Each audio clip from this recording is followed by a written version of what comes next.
to my channel. Andito tayo ngayon sa San Malo.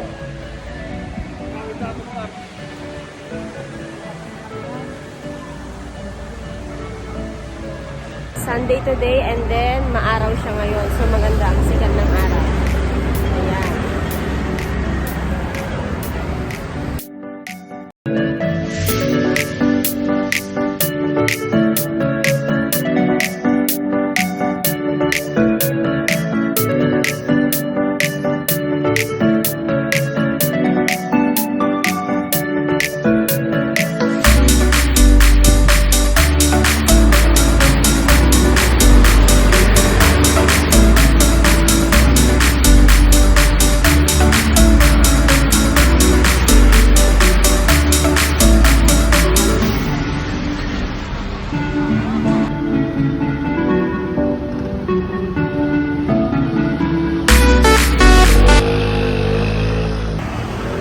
So ngayon guys, pupunta tayo sa consulate.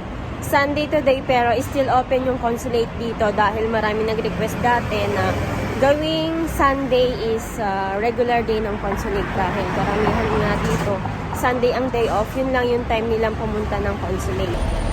Dahil for sure maraming tao dun ngayon dahil hanggang ngayon wala pa ring mga available flights.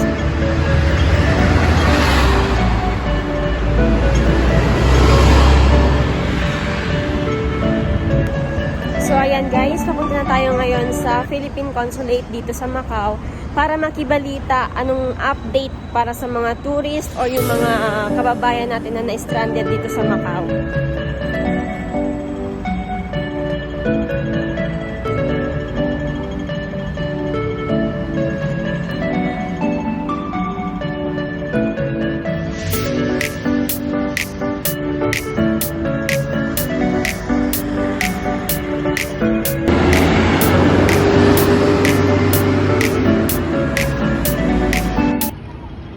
Okay guys, sa mga hindi pa nakakaalam kung saan yung Philippine Consulate dito sa Macau, likod lang siya ng New Yauhan or yung Emperor Casino. Ayan.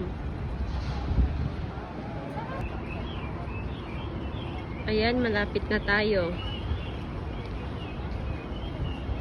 Diyan yung Philippine Consulate natin, diyan sa AIA building.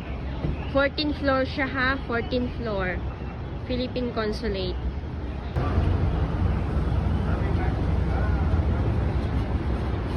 So, ito yung New Yauhan. And then, next is yung Emperor. So, opposite side ng Emperor is yung AIA building. Diyan tayo pupunta.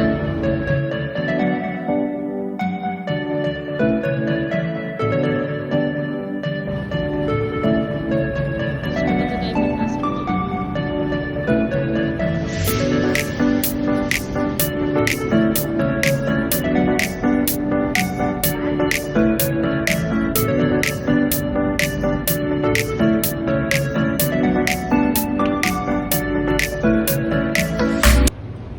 Lahat ngayon ng papasukan nyo, i-check muna nila yung body temperature nyo kung may lagnat or wala. Ayan guys, bakit na tayo.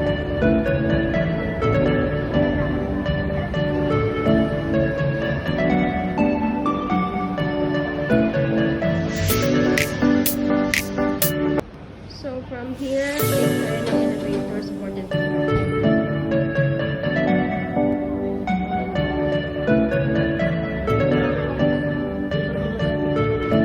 Guys, nandito na tayo sa 14th floor sa consulate.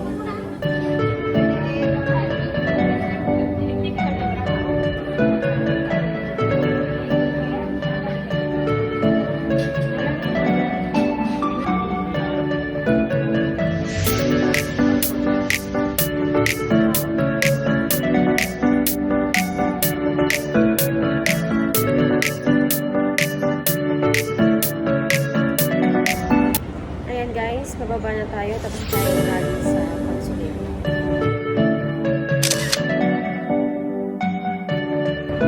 So, ayan guys, may nakausap tayong isang OFW kanina and then yung dalawang anak niya is na-stranded dito sa Macau since February 3 pa. So, nung February 3, nag-request na sila ng extension visa sa immigration. So, from February 3, binigyan sila ng immigration ng 1-month visa which is until March 3. Ang problema ngayon, yung mga available flights is available lang sa March 29 onwards. So, kailangan ulit nila mag-request ng extension visa. Kaya sila nagpunta ngayon dito sa consulate dahil humingi sila ng letter na kung saan yung letter na yun is kailangan nilang i-present dun sa immigration para mabigyan sila ng extension na visa. Pero ginagawa nung iba na kailangan na talaga nilang umuwi ng Pilipinas is nagko-connecting flight sila. Yung flight nila is from Macau to Malaysia and then Malaysia to Manila, or Macau to Taiwan and then Taiwan to Manila. Pero yung ticket sobrang mahal, around 1,900 to 2,000 pataka. So sa mga iba pa na nandito sa Macau at hindi pa rin makauwi, try nyo rin pong humingi ng tulong sa consulate natin dahil bibigyan naman po kayo ng letter na ipipresent nyo sa immigration para mabigyan po kayo uli ng extension visa. So guys, pagka nakuha nyo na yung letter sa consulate, dalhin nyo na yun sa immigration kasama ng passport nyo at saka yung ticket na canceled. So that's all for today guys. Please keep on watching Gets MD. Salamat! Bye!